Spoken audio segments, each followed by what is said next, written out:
Before Jude begins this hard but beautiful letter, he begins it, as most epistle writers do, with blessing. And as we journey through this epistle, we will begin to understand why. Looking at verses 1 and 2, it says, Jude, a servant of Jesus Christ and brother of James, to those who are called, beloved in God the Father, and kept for Jesus Christ, may mercy, peace, and love be multiplied to you. In the first verse, Jude tells us who he is. He says that he is a servant of Jesus Christ, meaning that he is a slave to God. He is God. Jesus is his master. So he does all that Jesus wants him to do. He goes where Jesus wants him to go. He says what Jesus wants him to say.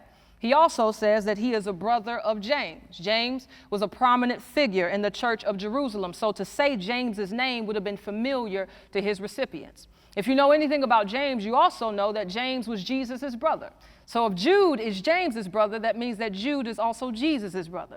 Which tells you a lot about Jude, that this man would not tell you that he's a brother of Jesus, but a slave of Jesus. He also tells us who he's writing to. He is writing to people who are called. To be called is not a mere invitation, it is a summons. And this summons always leads to faith. These are also people who are called beloved. That means that they are loved by God the Father. God has set his affections on them.